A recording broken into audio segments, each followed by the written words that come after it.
If I could change one thing in my life, I guess I would want us to have more money. Okay. Just be honest. Speak from your heart. You might be amazed at what happens when teens sit down face-to-face with mom and dad. A candid conversation about what stresses them out the most. Tonight, part 2 of our special report, If My Parents Only Knew. It may surprise you.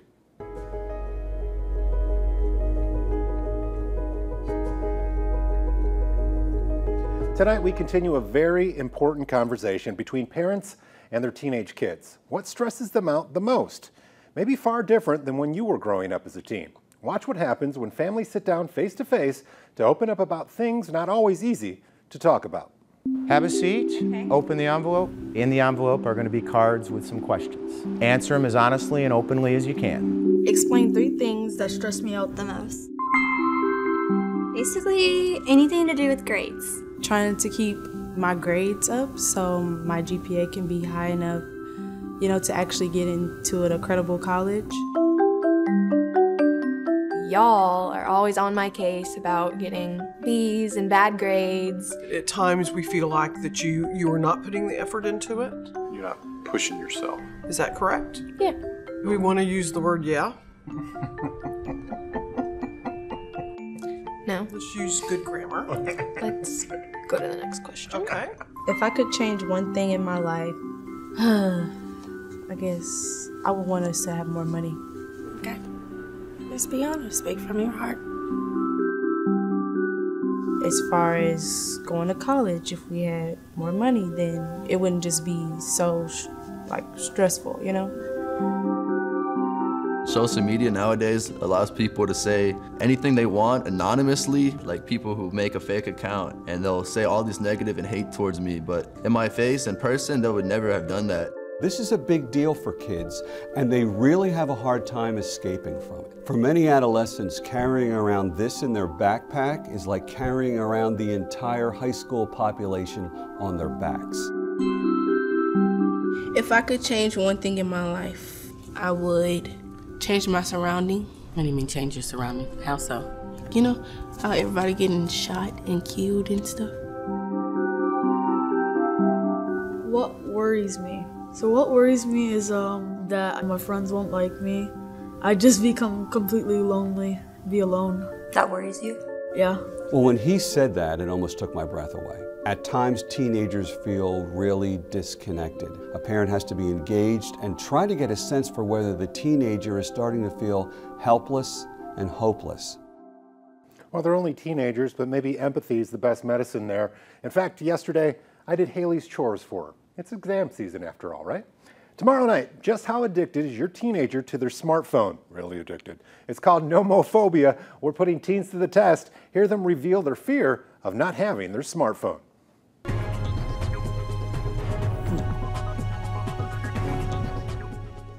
Another warm day across East Texas today, and otherwise not too bad. Winds were up a little bit. We did have lake wind advisories. Let's look outside right now, and you can see it's 84 degrees and got some beautiful sun rays coming down through the clouds this afternoon. Winds right now out of the south. They're a little lighter, but still whipping the trees around out there a bit.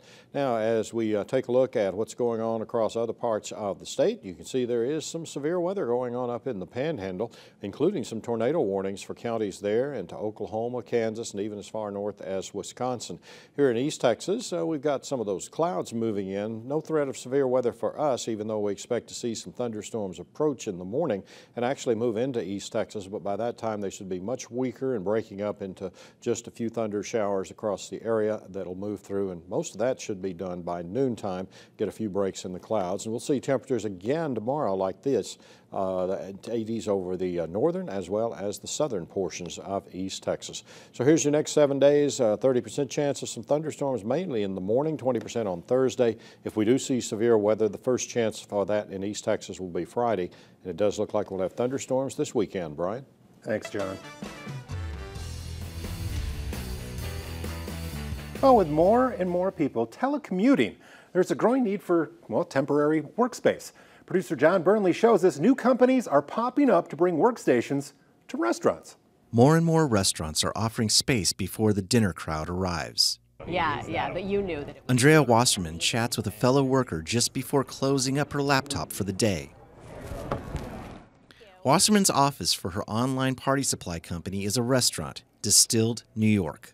For this business, have you ever had a formal office? No, I haven't. And I don't have near-term plans to get one. A company called Kettle Space rents out the restaurant during the day before it opens for dinner service. There's a huge demand for productive, quiet, and affordable space. Kettle Space offers amenities as well as snacks at a monthly rate of $49. Another company, Work, Eat, Play, operates in restaurants that are open for business. Its clients get access to speedy Wi-Fi, charging stations, and free coffee. Work, Eat, Play charges $10 a day or $150 a month. The owner says his business was created by waiters and bartenders who became freelancers. It was out of a genuine need for space to work out of, for a solution that wasn't as expensive as co-working spaces. One of Work, Eat, Play's locations is the New York restaurant Bolton & Watt, which has gotten a bump in business. You always have a dinner crowd. You may or may not have a breakfast or a lunch crowd, and you want to bring in guests to fill the space. More guests may be on the way. Global Workforce Analytics estimates as many as 40% of Americans telecommute at least once a month and reports the trend is increasing. For The Edge, I'm producer John Burnley. Thank you, Burnley. Well, hot off the internet, Bill Cosby is speaking out about his sexual assault scandal and implying that some of the more than 50 women that accused him of drugging them, sexually assaulting them, or both are motivated by racism. This from a Sirius XM radio interview just a month before his criminal trial is scheduled to start. The disgraced 79-year-old comedian says he does not expect to testify at his sexual assault trial, where he's accused of drugging and molesting Andrea Constant at his home in 2004. He also implied his accusers were people he was trying to guide, and that the number of accusations were impressive as a way to sway public opinion. Are you telling me that they're all lying? You know better than that. Meaning you can't answer that question or you won't answer that question? I won't, and I cannot answer that. It's really not fair. The comedian said he hopes he doesn't get in trouble for doing the interview on Sirius Radio. Strange statement and timing considering it was day 2 of his pre-trial hearings in the case. Coming up, a way to shorten your stay on the course. Yes, getting around the links can sometimes be a long process, especially if you're behind a golf group that wants to do anything but hit the ball. So anything that'll speed the game up, I think is a win. You know, it's just fun to kind of cruise around on too. Now to a new tool to cut the average 4-hour round in half. No more spending big bucks at the beverage cart. Instead, keep your cash and ride the course in style. See how you can hang 10, dude. It's next.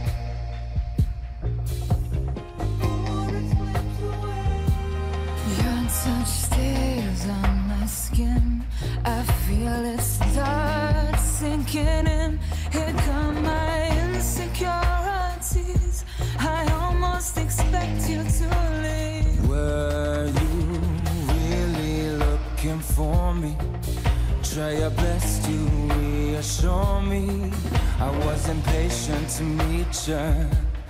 Am I too needy? Am I too eager? I don't know what this is, but it doesn't feel wrong. I don't know what this is, but it doesn't feel wrong. My skin, I feel it start sinking in.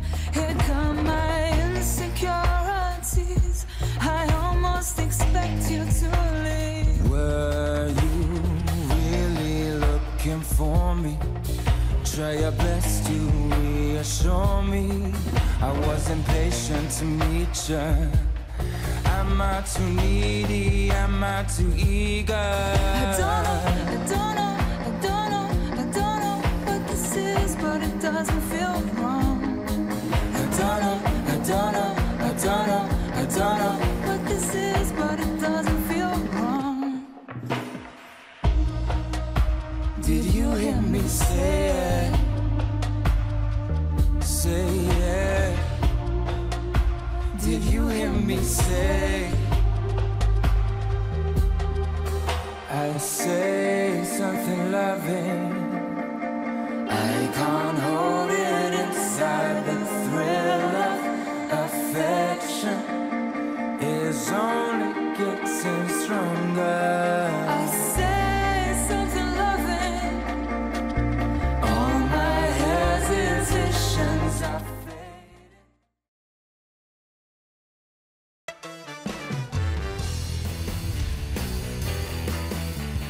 Well, the wait is over in Fort Worth. Literally, a brand new Topgolf finally opened just east of downtown. Now, the driving range makes golf faster, but there is a way traditional golf courses are firing back, putting carts on the fairway.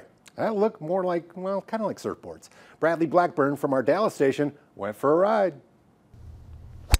At Hawks Creek Golf Club west of Fort Worth, you'll hear all the usual sounds of the game, plus one you'd never imagine. These are golf boards, high-tech motorized skateboards built to ride the course. You know, it's just fun to kind of cruise around on too. They're battery-powered, the bag straps on the front, a cooler in the back. All you have to do is lean to steer and control your speed with your thumb. We say a couple of holes, you got it down good, and by 18 you're an expert and ready for the next round. Hawks Creek is the first public course in Texas to offer golf boards for an extra $20 over their usual green fees. And we've found 50% of the time that people are playing Hawks Creek Golf Club just because we have the golf board. They're a novelty, but they're also designed to speed up the game. Players can go straight to their ball. Golf Board says an average round takes 2 hours 40 minutes, down from the typical 4 hours. So anything that'll speed the game up, I think is a win. You actually have a few buttons here. Training takes a few minutes. It took me a bit of getting used to, but pretty soon we were soaring the fairways. All right, I think I'm finally getting the hang of this thing. These max out at about 12 miles an hour, and Hawks Creek says that so far they have rented them to some 445 golfers. It doesn't make the game any easier. Get there, get there. But it might make getting there a little more fun. Who'd be the first person to wipe out? Me. All right, Baseball Hall of Famer Rod Carew undergoes a life-saving transplant, and now he's talking fate and faith. What I did is I cried every night, every morning. I talked to him and I cried to him, you know, and not looking for a miracle, but looking for something to happen. And yeah, he did give me a miracle. Love me some Rod Carew. What Twins legend Rod Carew says that a whole lot of baseball fans may be interested in hearing after we take a 2-minute timeout.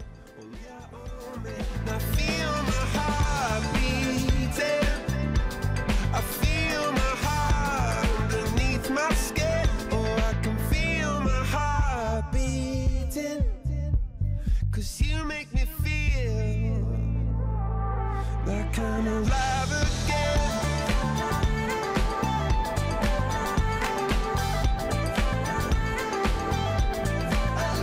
Hey everybody, good Tuesday evening to you. Beautiful weather here in Tyler, Texas. I don't know where you're watching from. Probably somewhere around Tyler, Texas. Feel free to hop onto Facebook and leave me a message or so. I'll get back to you. Got a couple about some intriguing stuff happening in Tyler.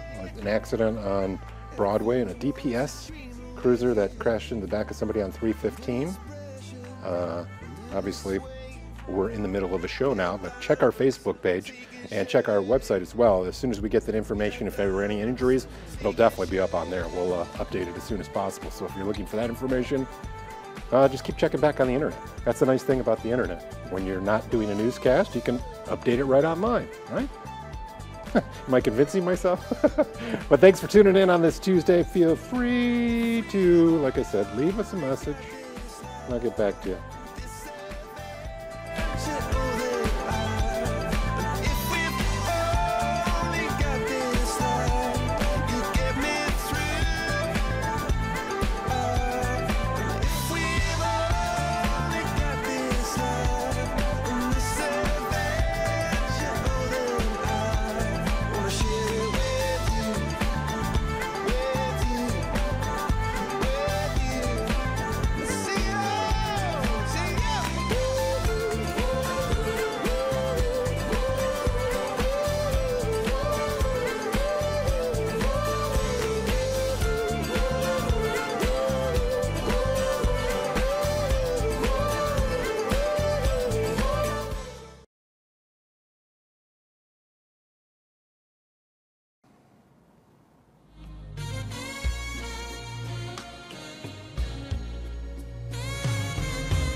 Many Minnesota baseball fans, in fact, baseball fans of all ages, grew up watching Twins legend Rod Carew.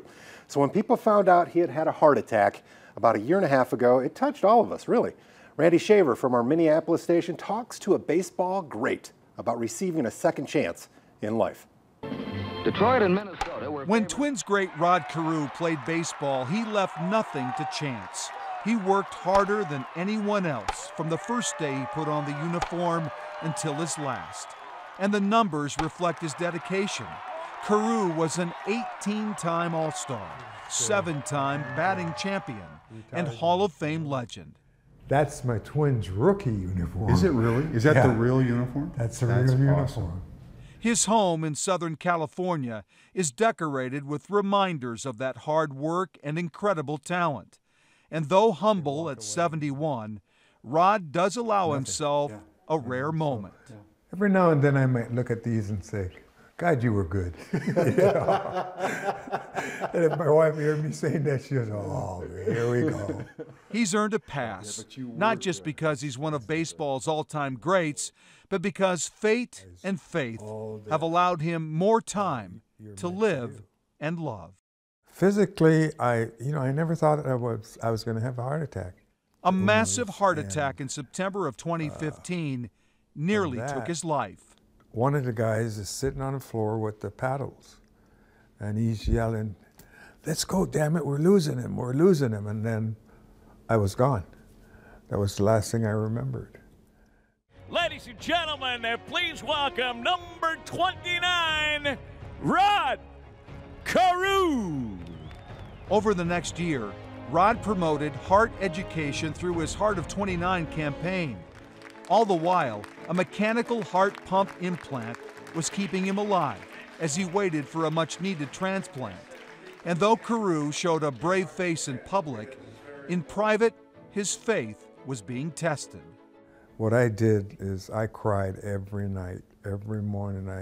I talked to him and I cried to him, and not looking for a miracle, but looking for something to happen. And yeah, he did give me a miracle. Conrad Ruland was a former NFL tight end. He was a healthy 6'6", 270 pounds, until suddenly in November of last year, he suffered a fatal brain aneurysm. Only months earlier, he had become an organ donor by checking the box on his driver's license application.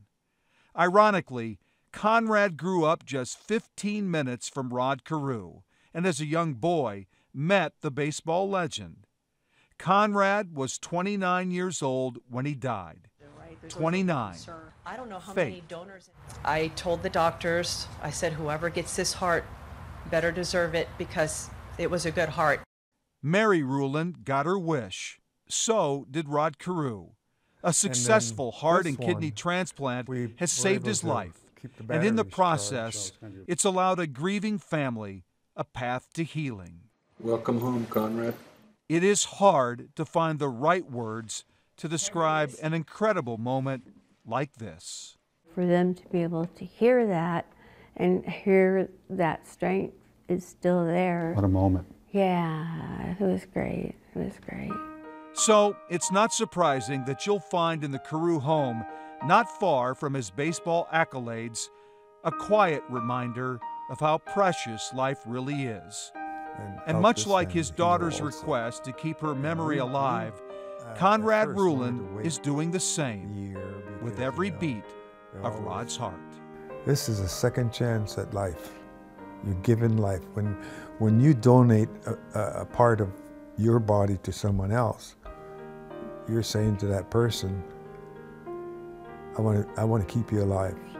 I want you to realize all that you're meant to do. Touching story, for sure. The kidney Rod Carew received is also from Conrad Ruland. Rod needed a new kidney because his two would not have been able to keep up with that strong new heart. So if you're counting, that means Rod has 3 kidneys in his body. Well, buying or selling a used car can be stressful, but not when you're this creative.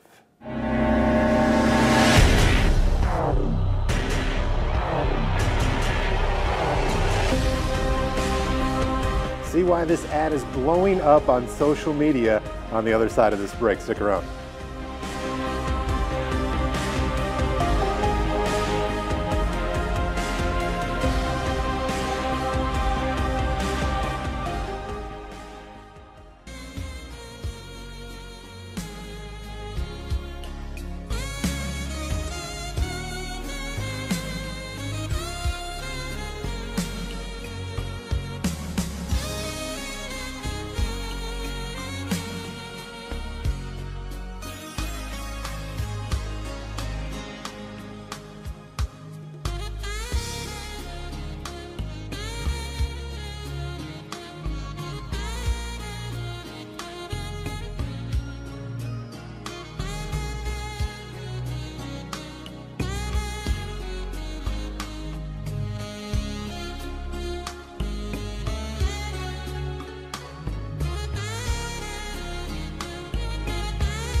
This is trending now. A special effects artist in Israel puts his expertise to good use in creating an epic advertisement for his used car. Check out this wild ad for the guy's 1996 Suzuki Vitara SUV, known as the Suzuki Sidekick here in the United States.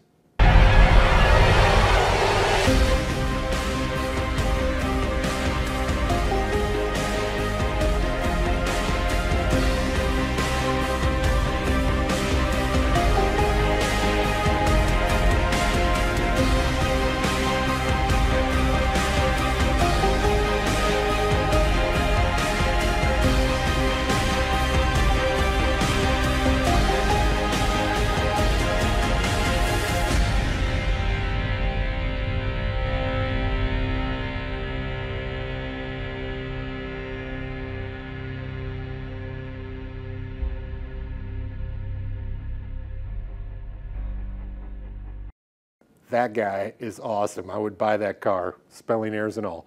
Hey, toddler blowing out a birthday candle, no big deal. But it's how one 2-year-old snuffed one out that will blow your mind. See the viral video producer Libby just loves. It's on the other side of this break. It's something unpredictable, but in the end is right. I hope you had the time of your life.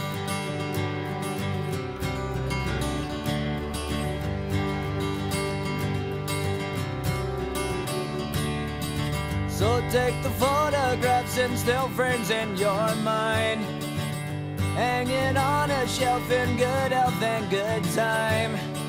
Tattoos and memories and dead skin on trial. For what it's worth, it was worth all the while. It's something unpredictable, but in the end is right. I hope you had the time of your life.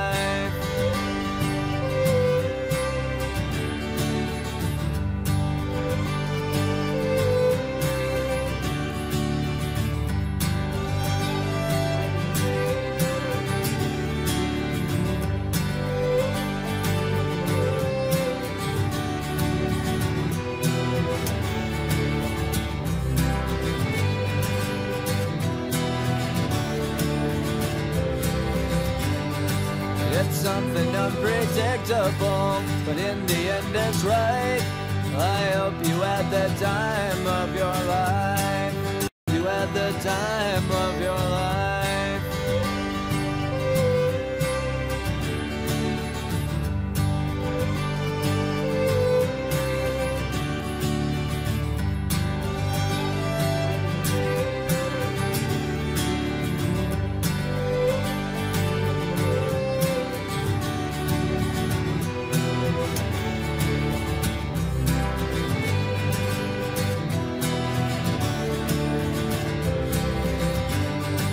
It's something unpredictable, but in the end it's right.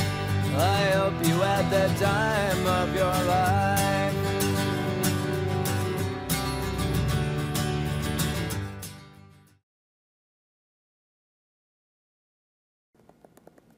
Before you go, or we go, you got to see this. A 2-year-old soccer prodigy showing off his skills with an unusual trick shot, blowing out a candle on top of a birthday cake. Corbin Jackson lines up a shot with a mini soccer ball and kicks it at his dad's command. Check it out. Yeah, I know. What? I did it! Yes! Bye-bye! Bye-bye! See you later! Go give Grandma a hug. Who's more excited, Dad or the 2-year-old? About equal, right? All right, that's a wrap for me, producer Libby, the entire Edge Nation crew. Thanks for tuning in on this Tuesday. See you back here on Hump Day. Yeah, same time, same Edge place. Take care. I'm never able to identify where it's coming from. I'd make a candle out of it if I ever found it. Try to sell it, never sell out of it. I'd probably only sell one. Maybe to my brother, cause we have the same nose, same clothes, homegrown, a stone's throw from a creek we used to roam. But it would remind us of when nothing really mattered. Out of student loans and treehouse homes, we all would take the ladder. My name's Black.